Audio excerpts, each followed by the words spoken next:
My name is Charlie Miller, and I'm here alongside the transcriber Mary Miller interviewing Nicholas Sutton. Today's date is February 5th, 2022. We're interviewing via Zoom. The purpose of today's interview is to honor Nicholas's service, and I'm a volunteer with the Library of Congress working on the Veterans History Project. So the first question that I'm going to ask you is just some information about yourself, kind of about your date and place of birth, and I guess a little bit about your family, and I guess what were your motivations to join the service? Okay, so I was born here at Redwood City Kaiser Hospital, so born and raised in San Francisco. My dad's dad served in the Air Force in Korea, but he passed away before I got to know him. So, let's see. Why I joined? I joined actually when I was 24. So like I already finished college. It was purely to go to war. It was right after Battle of Fallujah, and then I just thought these kids look so young, even though I was 24. But I just thought it wasn't fair, so I wanted to join. But then you'll laugh. Actually, you'll laugh because I'm a financial planner, tax advisor, so I think I can manipulate and plan everything out. So I joined the reserves, jokingly, because President Bush joined the reserves and he didn't go to war. So I really did not think I was going to go to war. And they had the Marines had a delayed entry program for people in college, even though I graduated already. It was supposed to be summer at boot camp, then summer at MLS school, and then the 2 weeks a year, 1 weekend a month. That was signed up, and literally I think I went to boot camp beginning of May. So right after tax season for the year, they said, "Oh yeah, we told you that, but no, that didn't work out. You have to do all 6 months at once."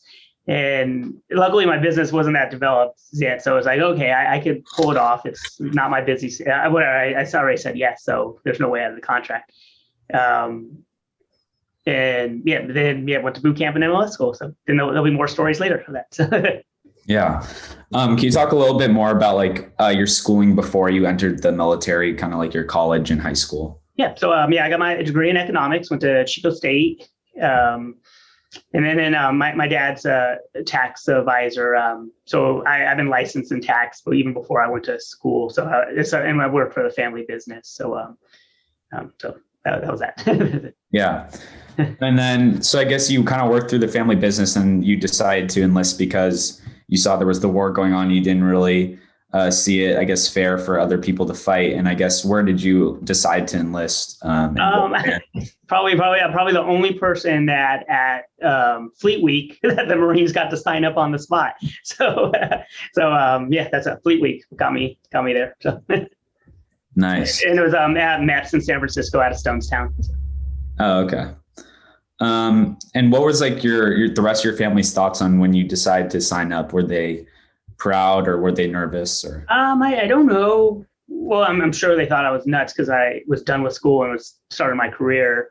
But I was 24 and didn't live at home, so there wasn't much they could say or do. But then I would assume probably a little nuts, a little proud. Like I would say, like the hardest conversation I ever had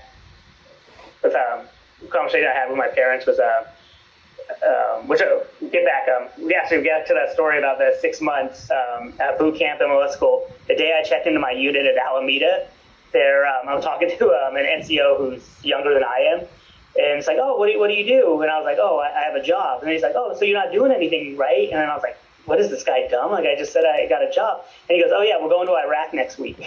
And literally going to Iraq. We were activated already, so.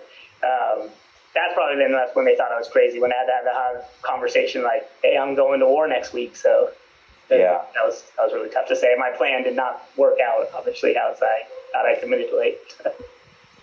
Yeah, that would be tough to hear. Can you talk a little bit about like your training and I guess what was boot camp experience for you like? Boot camp was a total cultural shock. If I had PTSD, it's because of boot camp, which also shows how good a training it is. That boot camp is way harder than the war. So I always laugh. So I was older, and then my recruiter just said, "Oh, just try to stand in the back. Don't go unnoticed." But I was the shortest, the oldest, and I wore glasses, which I don't know if you heard, they call BC sports, just like full metal jacket, nothing changed on it. The BC stands for birth control. That's the joke. So that's, you're that, which you are that ugly wearing the glasses. So obviously I didn't hide. And then I didn't know that the boot camp I went to right in May is the smallest boot camp because all the high school kids go in June. So we only had 30 people in our platoon. So there's no hide-in regardless. So, and then the first couple days were so hard and culture shock. It's straight on TV. Right when they pick you up from boot camp, if you look at them, there are 3 people yelling and spitting at you. Then it's pure just chaos, pure hate. You play like football or lacrosse. Yeah, I played football before. Yeah, that's good training for the military, but I'm too small for football. I ran cross country and track, so everything's just like run here, up, down, push up, just chaos for the whole day. So literally the first 3 days, I was hoping I had a terminal illness to get out of boot camp, so then I could save face for not saying I quit. Yeah. But it all worked out. After a week, you get used to it, and it's hard, but it's enjoyable. It's doable. And I guess, what was your most vivid memory from your training? Did you have any, humorous moments with your fellow soldiers? You're gonna laugh. Actually, while I was looking through them, they're all humorous stories. Actually, boot camp, you lose a lot of weight in boot camp no matter what. I think I came in at 130 and went down to 110.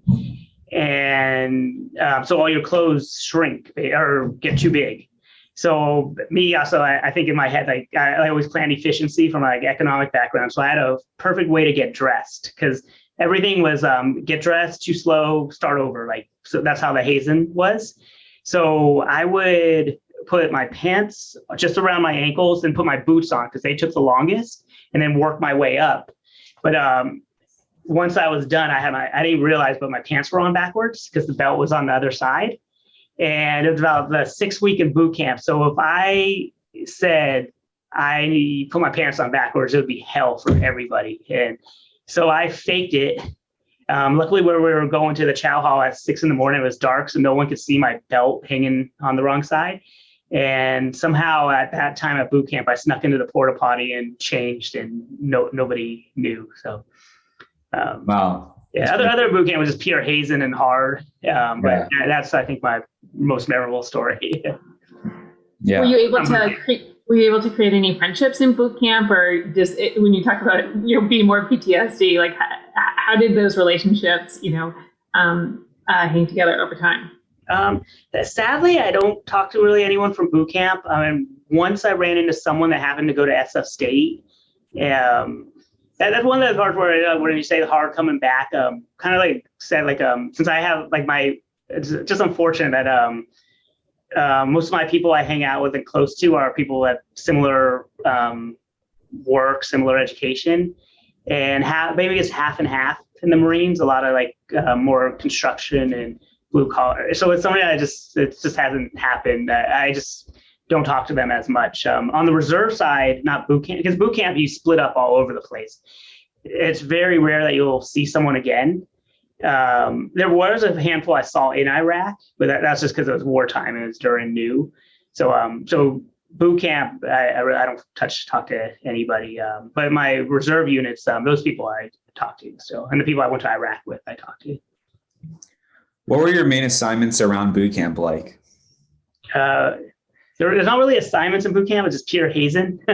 Weirdly, they had someone they call it since they knew my education and I was the smallest I would help sometimes the drill instructors where I would get to go into their office and do just extra work that they wanted you to do. But then it was kind of funny. Then they all wanted to ask financial advice. And this was done in 2004, before the mortgage crisis. So everyone's getting these negative loans and leveraging and buying property all over the country. And I'm trying my best to give advice, saying, no, don't do that. But so that kind of unique, but that was just unique to me is that they would ask all these tax and financial questions. And then they would, right when I stepped out of the hall, they would kill me just to not look like I was getting anything special out of them. So, And then on a boot camp where I had trouble, it was a culture shock, I had trouble shooting the rifle. And to calm me down, they started asking about stock market and financial questions. And actually that helped my breathing and that helped me shoot better. That's very funny. I guess after you completed your initial training, did you have any like assignments, or did you just get sent immediately? We had an MOS school, and I was an administrator. This actually just gets back. I know one of the questions was like, how did you choose the Marines? And literally, I chose the Marines because of the uniforms. I knew I would be an office person no matter what branch I joined. So being a planner, I knew the Marines had the best uniform and the best reputations. And it's not, my friends in other branches say it's not fair. Like they know, like I have a good friend that's infantry, a Green Beret. And once they hear Marine, they think you're hardcore, but I'm not. But so that's why I joined the Marine Corps. But then go to MOS school, and basically it was administrative. It was fun, for me, funny, like, because we're learning how to type and write letters. And like I knew how to type since the 8th grade. Which is kind of another funny, actually I had a big accountant test. It's called the EA test that I had to take for my license that luckily I negotiated to let them go to, while I was in North Carolina, to go take the test. But it was funny, right before I asked the master sergeant if I could take the test, he's like, oh, I don't know if I want you to get out of class because we're doing typing lessons. And I wanted to just look at him and it was like, I got a degree in economics. It's like, I know how to type. It's okay. Yeah. And then another funny story on the administrative school. Well, like I said, everything's still hazing until you get to the Marine Corps. So we would always get hazed about our rooms not being clean. So they would literally, to me, they would lie and say they always found something. So one time there was a test that we were taking and they were incorrect. They said the answer was wrong, but it was like literally there was on the board saying it was right. And I found out that the master sergeant, if he wrote more than 5 lines on the evaluation sheet, he had to type it up personally and report it to the officer. So I did a straight, like I was citing a book report, writing all the answers out. Like literally it was like doing a book report, citing all the answers, references, doing footmarks, just so he would have to go report it back. And he looked at me, he's like, you got me. Like, don't lawyer up on me. Like, it's like, I don't know. I'm surprised he didn't kill me after, but that's how I got revenge on the way I get my style. Yeah. So when you finished your schooling, did you get sent off to Iraq, or was there any, I guess, initial assignments in the States that you still had? Somewhat, like it was quick. So this was end of October. I checked into the unit beginning in November, and then we activated as a unit December 1st. But I signed up for this 3-week school in somewhere, I forgot, King City. I forgot the base. We're kind of learning the Iraq language or Arabic language. It was very brief. So literally I was there. I went to that for like a language school for 3 weeks. And then it was December, and it was New Year's Day. We bussed off to 29 Palms and then did our training, and then off to Iraq. Wow. And what age were you when you first went to Iraq? I was 25. Yeah, wow. I was 25, 26. So. When you first arrived at the camp in Iraq, what were your initial impressions? No, it was like just so like a different world. Like we were at the base TQ and we did a night mission. The unit we were placed in took us into 7 tons and convoyed through Fallujah, and then this is 06, so right after the Battle of Fallujah.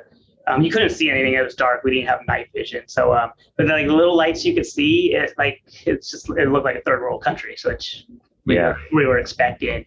And then as we get to what's called the transit tents, everyone's like, "Oh, this place got mortared 3 days ago," and you could see the rips through the tents, and it's just like, "Oh wow, this is getting real." But yeah, luckily nothing happened. So. What was like an average day like for you, kind of starting out? Okay, you're gonna laugh. So I was administrator. And honestly, I say it was the best time of my life in Iraq because I was in charge of the accountability and reports to headquarters. And most of our unit did convoys at night, and I only had to go on the convoys like once a week, and I didn't do night missions because my job was reporting. So I would wake up maybe 6:30. I would lift weights, go to the chow hall, which had the best, unbelievable amounts of food. It was like going to Denny's every day. And then I'll just sit on the computer, do my reports that took 10 minutes, and then literally just sit in front of a computer and just read books. And then around 3 o'clock, I was done. And then I'll go lift weights again, eat dinner, read books. And then if anyone, we lived right above all the officers, and I reported to the officers. Like I was like their assistant. If they needed me, they would just come get me. So, that's really what it was. But then we did the more exciting is like we were convoy security. So we were in charge of the prisons. And at that time, it was when we were the reconciliation of Iraq. So we were releasing all the prisoners from the main bases, like Abu Ghraib was the famous one. And actually, while that time where I learned how to drive a 7-ton, even though I was a administrator, so the Humvee and the 7-ton. So I ended up going on a lot of missions. So we would go to Abu Ghraib, we would pick up, we would probably have like 4 7-tons. So we have about 100 former prisoners. And then we would drop them off at their base, and then go back home. So I did that about once a week. And what would that vehicle ride be like? I loved it because it was like a culture shock. And then it's funny. Okay, like you can see, like I'm probably one of the smaller Marines, and most people are bigger, but this stuff was not designed for big people wearing armor. So I was uncomfortable in the Humvee. But the 7-ton is the most comfortable vehicle, and that's the one I drove, and I'm the smallest. So I had the best of both worlds, the safest vehicle because you're up in ground, so because IEDs would come from the side or from the bottom, and you had the most room to drive. So it was actually, I really enjoyed it. And just being out with the guys is when you're out in the field like that, it's like same thing, like being like with your football team. Just doing it. So I just joke, it's like you're young, you got a big weapon, and you're with all your best friends. So yeah, it's pretty unreal now thinking about like the sickness of power that we had, but it was a lot of fun. So. And what are these prisoners, I guess, being like transported for? Were they just prisoners of war, or have they done something? Or well, it's complicated. Probably during those initial invasion, like literally, probably we could pick up any male that we suspected. Unfortunately, that's just the side effects of war. I mean, they could have been IED, planned to be an IED, suspected of IED. But it is true, like anything, when you release prisoners, IEDs went up probably 30% after release. And then that was part of then when the more attacks came in before the surge that happened in 2007. So, I mean, like anything, you release half criminals, half people, and then people don't have jobs, and so whoever pays them to do something. So, I mean, it's just a lot of other social issues you see everywhere, unfortunately. So. Did you have any real experience with combat on your missions, or was it mostly pretty safe, just picking up the prisoners? No, IEDs were our main threat. So, and then about a 30%. So every third time an IED, we either found an IED, got hit by an IED. So I know I personally got hit by like 3 IEDs, but luckily they were all either like in front of me or in the side. So be honest, like everything just happened so fast. It's just like when one time we were going through Fallujah and an IED hit right in between my vehicle. So me, just a little bit naive, it's like, oh, did a helicopter fly over? Because you got the vibrations. Does a helicopter fly over us, or was like a speaker go off? But then you look in the mirror and it's all black. And then our gunner who's up in the air is just freaking out. But then your job is just keep going. So you don't think about it that much. Yeah. But then I say, then the little sickening part of wanting revenge is kind of when I look back, it's like, that's not something you want, where, because normal procedure is like, we just keep moving, then infantry will come in and secure the area. But then that was the Iraqis' attack, was to have sitting guns, and they popped another unit guy and killed him in the head. And then we had to come back in. So we're expecting a firefight as we were leaving out. But it didn't happen. And then, but then the next week we stormed, not us, but the Marines stormed, not like an invasion, but more occupation of Fallujah, just coming in with the tanks, the big guns, and going into houses looking for things. And then I just see the other Marines who lost someone, like them swearing at the Iraqis. Like I can just feel the anger. And then of course anger spreads, like misery loves company. So it's just like, that's when things could get bad, or that hate that you had, that it's just, I don't want to ever have that again. Yeah. In these moments of, I guess like tension where like you're being hit, from sides. Do you think your training do you think it well prepared you for these like stressful moments, or were you kind of having to adapt in the moment? No, it trained you. I mean, it's like where I joke about the hazing at boot camp, but it is true. It's like the football, quick obedience to order, because you can't hear during war. The equipment's too heavy, everything's so heavy, so you got to be loud, and you just got to react. So Yeah. luckily, I mean, it did work. That hazing is quick obedience to order, so it's really good training. So. Mm-hmm. I guess when you were talking to some like the locals, could you sense like, I guess, their opinions on you being there? Like, were they happy or annoyed or? It's funny. First, I think naive. Like when we were going through to Al-Assad, Baghdadi, and all the people were coming out waving. So first I thought they were waving at us, but they were waving at the Iraqis that were about to be released. Because then when we came back, then they're flipping us off and swearing. So I'm really I learned, like it brought back when learning Civil War, like in college and high school, I just learned that nobody likes an occupier and everyone defends their home turf. So then kind of getting a sense is, we were an inconvenience. I mean, nobody wants an occupier. Like we broke up traffic. We drive down the middle of the road. They knew just get out of the way or we could shoot them. Like my first day there, I had to watch a prisoner who, when a convoy would do lights to tell them to stay away to go. Someone went too close and someone shot a warning shot, but like any shot goes off the ground, goes through the window, hit the guy in the hand. And who knows? It could have been a bad guy. It could have been just like anybody not paying attention while driving. But then I had to watch him while we were watching him. And it was like my first day there. So I'm thinking it's like everything you read on TV where he's going to get froggy on the nurse. And I got my gun on the ready and he just starts crying, which I understand he would be scared. And which is, just not right. So it's just, I don't like that happening. So. Yeah.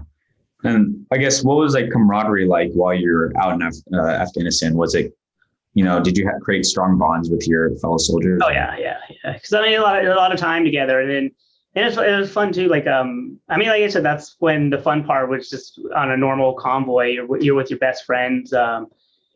Somewhat, we would make these makeshift radios, so you're listening to music and just being goofy young males. So there was females, but for the majority, it was 99% males. So like I said, it's like being on your sports team and practicing every day and being young kids.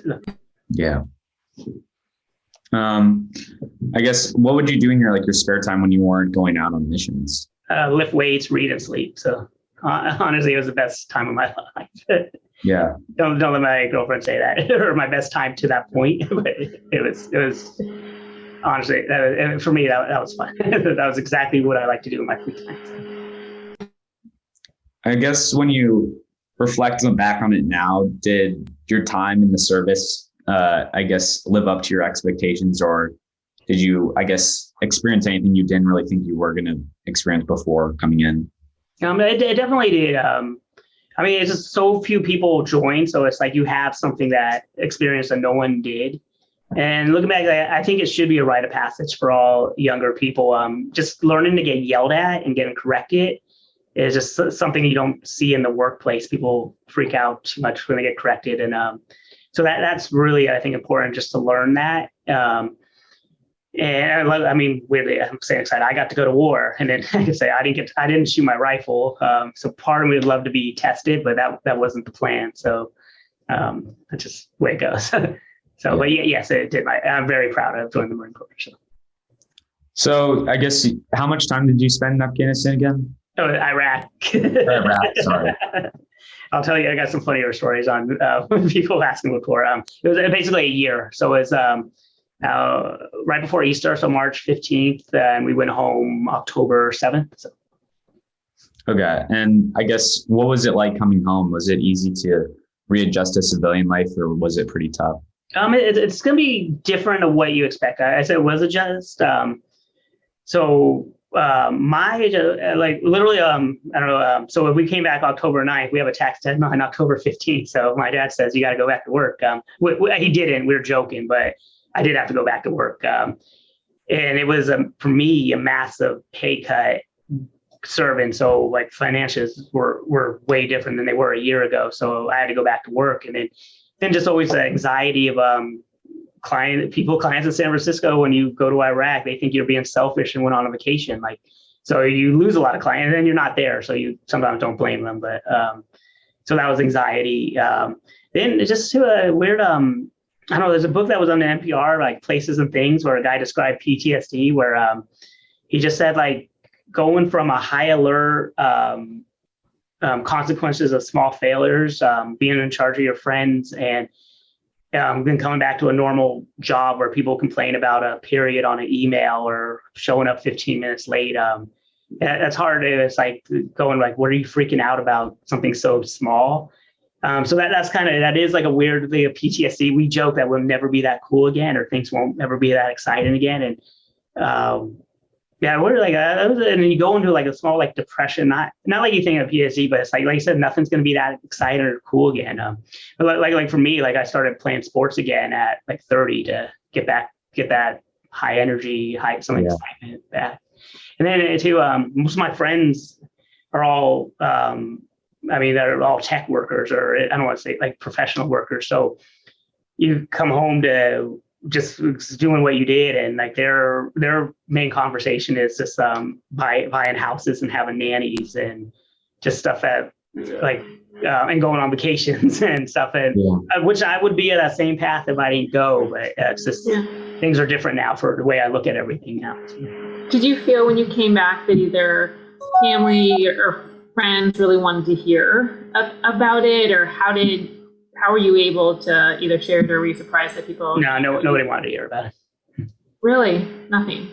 I mean, I think too, like, it was something like an inconvenience. It's like, I mean, it's true. Life goes on. I learned that right when you get home is life stops for nobody. You just got to keep right. And, but no one really heard about it. I mean, it would be such a experience that nobody had. So it'd be, and they're all military age people, so they should have been there too. Right.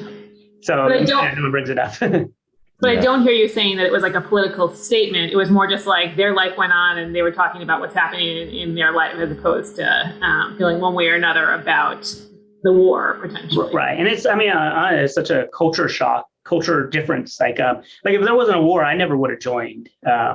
And probably a lot of people would have never joined. Like I just would have been on the same route of all my friends. There was a route that I was going, that just college and career. Yeah.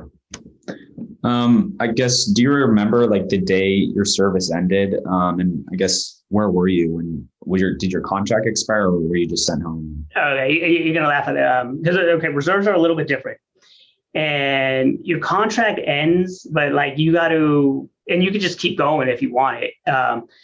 And you got to really tell your guys ahead of time, because it's a process to go out, and then the people on the reserves don't necessarily know that process. And it was literally, I thought my contract ended. I didn't think I had to show up the next month, but I didn't do the proper checkout, and I had a wedding to go to for my friends. So I just wasn't going to go. And then someone's like, oh no, you can't do that. And I'm like, well, I'm not going to go. And luckily it was a week. And of course I called, and it was fine. They knew I was checking out. Everything worked out. It's fine. But then like 5 other people wanted to check out too. When they saw me checking out, that they weren't allowed because they didn't plan it ahead of time. So, but as a result, it just means the next month they got to come back. So, what was like the highest rank you attained, and did you receive any specific awards or? I was a corporal, so that's the 4th rank of enlisted. I got my combat action ribbon, my Navy achievement medals. Those are really the only ones. Then you get there's other ones that everybody got, so I don't really remember that. But the funny part was, I remember when I got the award. So it was kind of cool, because my CO gave me the Navy achievement one and just said, "Oh, administrators don't get combat action ribbons. Like you did what Marines do. Oh, everyone's a rifleman." But then later, when I told my mom I got 2 awards, I just said I got one from the Marines, the Navy achievement, and one from the Iraqis for shooting me. So, but I didn't say shooting me. I just said one from the Iraqis. And she just said, "Oh, that was nice of them." I was like, "Yeah, that's nice of them." So. Yeah. And you want to talk a little bit, I guess, of what you're doing like today, and kind of your involvement in the post, and I guess what you're doing with your job, and Okay. So, well, the boring part, yeah. I'm an accountant and a financial advisor, so that's what I do. And then this is my busy time at work, and me and my dad work together, and my mom and the family business. The post for the VFW, I'm the treasurer quartermaster, so I manage the money, which kind of excited my end. I luckily got to do my financial planning with them, and we had we had a lot of cash, like hundreds of thousands, and I was able to say that's our reallocate it like my clients to make it a long-term investment, and then we have enough cash flow that comes in anyway to do any expenses. So made it like a real business, like financially sound, and of course everyone's glad that happened. I do like, have you ever Pat Tillman Foundation? That's my favorite military output, because that's how I want to remember my military service, the cream of the crop. One of my best friends got a $25,000 scholarship, and he's a doctor now. That and Team Red, White, and Blue, who we do the runs. I'm involved mostly with the VFW just because they're in charge of their money. But those are the two more groups that say more. I hate to say, I hope no one, they're not listening, more proud of, because I hate to say too, the VFW and stuff, they were trying to benefit. So we really report people, everyone's injured, or everyone, and I say everyone likes to be a victim. And I remember in Marines at boot camp, we're taught to be the best, and that's how I want to be. So those are like the three organizations I'm somewhat involved in. So. Great. Well, I guess we've kind of gone through the timeline. So usually at this part, we kind of just go through, like, if you have any more like stories you'd like to share throughout your service. It sounds like you had like some funny stories you wanted to point out, but yeah, I do got one more if you really want to hear. Definitely, yeah. Yeah, this it was so I was headquarters, so I wasn't with the 3 platoons, but I was like a utility player, right? Whenever they needed a truck driver, I would go out, and it's just this 1 week that I had back-to-back missions.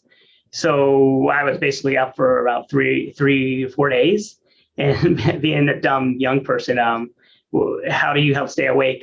Diet pills and Coke soda. And the military had this generic Jolt. I forgot what it was called, Riptide. And it was so I did one mission to home, go another mission, then coming back. What that does to your stomach is just horrible, like it's bubbly, like you're ready to go to the bathroom. And then on the convoy, we got stuck by 2 or 3 IEDs, so our convoy had 4 more hours extra. And I had an accident, and we're wearing flight suits, so it's like a jumpsuit for a baby. So yeah, it's not it's very embarrassing, but very funny too. Because I always say it's like, I didn't stop the convoy, we kept moving. So yeah, that's my funny memory. I'd love to ask you a little bit about just, do you pay attention quite a bit to things that are going on with the Marines, I guess, overseas today? Obviously, we've had a lot happen within the last 6 months over in Afghanistan, and now there's more stuff percolating with the Ukraine. And just, is that something that you like to follow given your history, or is it kind of nice to be removed from it? A little of both. I love like studying geopolitics, geography. So I look at just military affairs more differently now from geography and national interest. But then, unfortunately, out of mind, out of sight. I don't know anybody in the Marines anymore. So that's just sad. I'm getting older. So and I'll say now, I'll still always be patriotic, and I would always go fight if I needed to. But now I'm like, I think the Mark Twain, the War's a Racket type book. So that's how I look at it, unfortunately. So I guess I'm a negative anti-war person now, which we all should be. So, yeah, right. And then just curious if you've come across, just because there is a large Iraqi community in the Bay Area, have you ever had a chance to, I guess, kind of crisscross with any Iraqi nationals, kind of since you've been back in the Bay Area? Yeah, unfortunately, no. The closest is if I volunteered in a Tenderloin, I know there's an Iraqi and Afghan presence, but nothing comes. I don't share anything. So. Yeah. And then just one more question about Iraq. Is there anything around kind of Saddam Hussein or kind of that. Obviously, it was such a dramatic period within U.S. history that you remember. Yeah, well, we were there when Zavari got killed. Then one of the convoys we did, I can't remember it was the bad guy that kidnapped one of the Christian workers there, and unfortunately I don't remember the name, but he was a high profile guy that we transported. There was there were big people there that we were around or took out or so. Great. Well, I think we've gone through most of the questions and we're over our time limit. So I guess if there's really anything else you want to share. Well, I always say my two favorite things that I ask people is, are you a Marine? And then I went to Sarah High School in San Mateo. Are you a Padre? So I'm still very proud of my service, and I love those two identities, being a Padre and being a Marine. So. Yeah.